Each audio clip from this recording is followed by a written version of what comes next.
힌두교와 불교의 깨달음. 자, 이 시점에 앞서 필자가 내놓았던 화두를 점검해보자. 라마나 마하르시와 세존의 깨달음은 같은가? 아니면 다른가? 만일 같다면 힌두교와 불교는 조금도 다르지 않을 것이다. 불제자들은 과거불 못지않게 현세불인 라마나 마하르시를 스승으로 떠받들고 그의 가르침을 뼈에 새겨야 할 것이다. 그렇기에 불제자 입장에선 답이 다르다는 쪽으로 나와야 하는데, 그렇다면 도대체 무엇이 어떻게 다른 것인가? 라마나 마하르시를 비롯해서 수많은 힌두교의 영적 지도자들의 가르침은 놀랍도록 분명하고 간결하고 정확하여 감탄을 금하기 어렵다. 그들의 수많은 가르침 중에 깨달음에 관한 대목만 추려보면 대략 다음과 같다.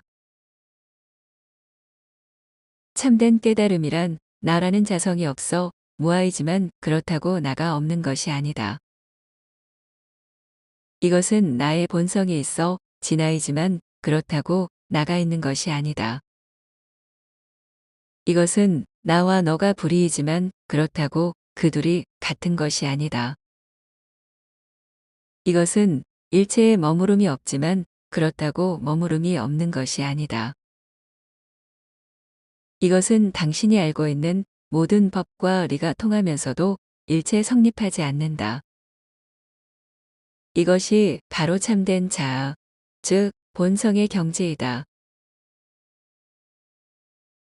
이상은 힌두교의 깨달음에 대한 정리이다. 다시 한번 묻겠다. 이것과 붓다의 깨달음이라는 무상정등각과 무엇이 다른가? 혹자는 앞서 강조한 그냥 깨달으는 대목을 근거로 뭔가 그럴싸한 답을 내놓을 것이다.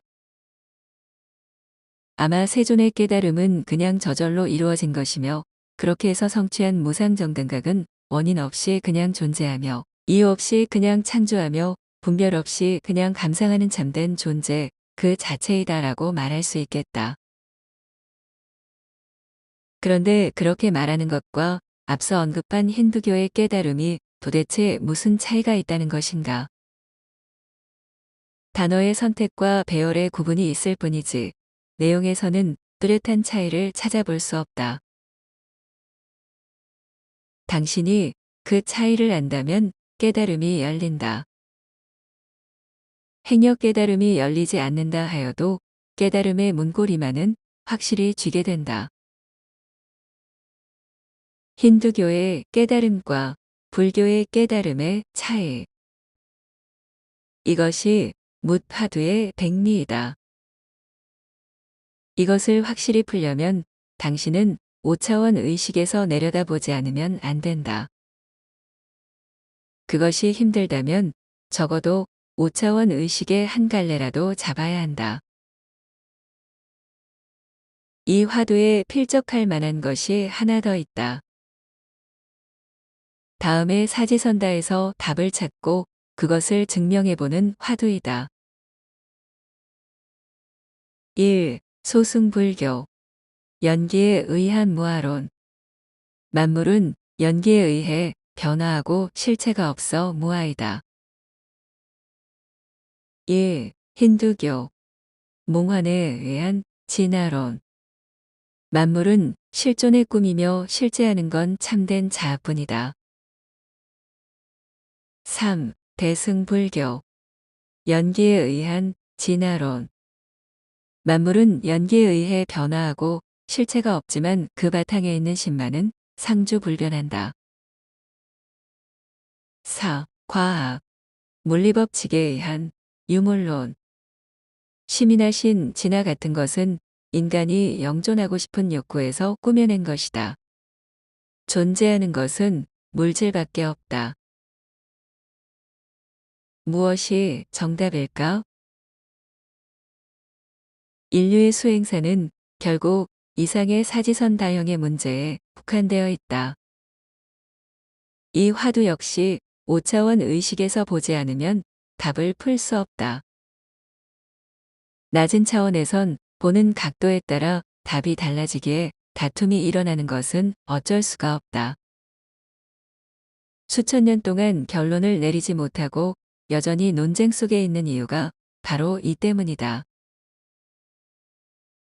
아무튼 이상의 두 화두를 풀지 못하면 세존의 법동을 이은 것이 아니다. 그냥 자신의 수준에 맞는 깨달음으로 자족하며 살다 가는 것이다. 힌두교와 불교의 차이. 다시 말해 힌두교의 깨달음과 불교의 깨달음의 차이. 여기에 경천동지알 성불의 열쇠가 숨어 있다. 이렇게 말하면 독자들은 이것을 풀려고 모든 지혜를 총동원하여 생각의 바람을 일으킬 것이다. 그렇게 해서 과연 풀 수 있을 것으로 생각이 드는가? 행여 당신의 지혜가 매우 출중하여 그 답을 찾는다고 해도 답이 아니게 된다. 왜냐? 생각으로서 답을 내릴 수 있는 경지가 아니기 때문이다. 그렇다고 생각을 애초부터 하지 말라는 것은 아니다. 생각을 한바탕 거세게 해보고 틈틈이 쉬는 것이 필요하다. 계시어망을 가슴 절절히 느끼면서 모든 의지처를 잃고 그냥 쉬는 것이다. 생각으로는 답을 얻을 수 없지만 쉬면서 그냥 있게 되면 열쇠를 쥘 수 있다. 정답은 아니지만 그것의 그림자 정도는 3차원의 평이한 언어로 설명할 수 있다. 꿈속의 비유를 들어보겠다. 당신이 귀신에게 쫓기는 꿈을 꾸고 있다고 가정하자.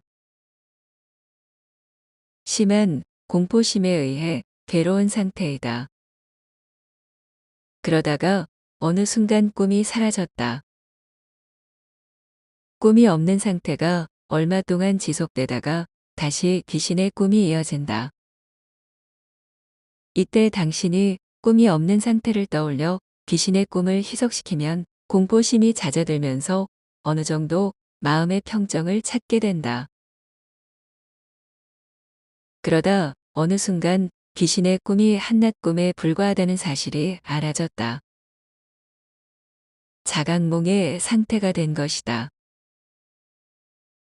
이렇게 되면 꿈에 대한 집착이 거의 사라질 수밖에 없다. 그리고 연이어 꿈속의 모든 것들이 자신과 불이라는 사실도 알아진다. 모든 것이 내가 아닌 것이 없다. 그야말로 천상천하 이화독존이다. 이렇게 되니 어떤 꿈에도 매여 있지 않고 그렇다고 꿈에서 벗어났다는 사실에도 머무르는 바가 없다. 당신은 꿈이 없는 상태를 떠올리면서 무아를 보았고 꿈이라는 사실을 알면서 진화를 찾았다. 그리고 꿈이 곧 나라는 사실을 알면서 불의의 절대가 되었고 꿈과 꿈이 아닌 것에 머무름이 없게 되면서 해탈을 이루었다. 당신은 정녕 깨달은 것인가? 꿈속에서 꿈이라는 것을 안 것과 꿈에서 깨어 현실이 된 것은 어둠과 빛처럼 확연히 다르다. 누군가 아침이 되어 잠에서 깨어 눈을 떴다. 꿈에서 현실로 돌아왔는데 이것을 가지고 깨달았다고 생각하는 사람은 없을 것이다. 그렇듯 깨달음에 연연하는 것은 꿈속에서나 가능한 일이다. 이런 이유로 꿈속에서 깨달으면 성인이나 붓다가 되어 거룩하게 빛나지만 꿈에서 실제로 깨어 현실로 돌아오면 그냥 기지개를 켜고 하루 일과를 시작하는 평범한 사람이 된다. 왜냐? 꿈에서 깨면 현실이란 것이 너무 당연하여 그것에 대한 어떤 머무름도 없기 때문이다. 이처럼 온전히 깨닫게 되면 그것이 너무 자연스러워 그 무엇보다 평범해진다. 다만 한 가지 달라진 점이 있다면 꿈을 꾸는 사람들을 보며 신기해하는 정도랄까. 꿈 안의 깨달음과 꿈 밖의 깨달음. 이것이 바로 힌두교의 깨달음과 불교의 깨달음의 차이이다.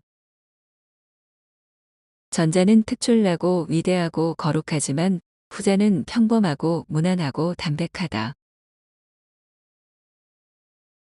세조는 무상정등각을 얻기 바로 전에 위와 같은 생각을 하였다.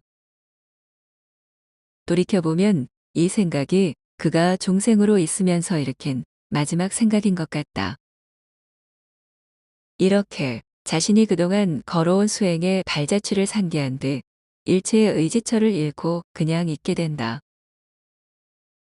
그리고 마침내 일찍이 없었던 대각을 이루고는 수행자로서의 독특한 모습을 잃고 보통 사람이 되었다. 이때부터의 세조는 어느 누구보다 평범했다. 5명의 비구에게 자신이 경험하고 깨달은 바를 가감없이 얘기해 주었고 이후에 인연 닿아 찾아오는 수행자들에게 각자의 근기에 맞는 가르침을 전했다. 그러다 제자들의 수가 늘어나자 좀 더 큰 그림을 그리게 되니 그것이 바로 불교이다. 불교를 만들어 후대에까지 이어지도록 여러 가지 방편도 설하고 틈틈이 지역 유지나 권력자와의 친분도 다졌다. 이렇게 평범한 수행자의 모습으로 한평생 살다가 말년의 위염으로 고생 좀 하다 죽었다. 이랬던 세존이 죽은 다음부터 한량없이 존귀하고 거룩하고 위대한 존재로 거듭났다. 힌두교의 브라만처럼 꿈속의 제왕으로 이미지를 탈바꿈하게 된 것이다. 가끔씩 떠올려 보지만 한편으론 재밌기도 하고 다른 한편으론 씁쓸하기도 하다. 불경에 나오는 깨달음이나 옛 조사들로부터 내려오는 깨달음. 그런 것들은 죄다 힌두교의 깨달음으로 치장되어 있다. 다시 말해 꿈속의 깨달음이다. 따라서 그런 몽중각에 미련이 있다면 나는 누구인가의 화두를 풀 수 없을 뿐더러 깨달음을 기약할 수 없다. 붓다의 깨달음, 무상정등각. 그건 여러분들이 생각하는 그런 깨달음의 범주를 크게 넘어서 있다. 문화 모름의 화두를 통해 멍 때리는 정도의 체험으로 얻을 수 있는 경지가 아니다. 윗바사나의 알아차림과 삼매의 멸진처, 참선의 열반과 무주의 해탈로도 범접할 수 없는 고고한 경지이다. 높고 높기에 한없이 낮아 그냥 깨달으면 되는 평범한 자리이기도 하다.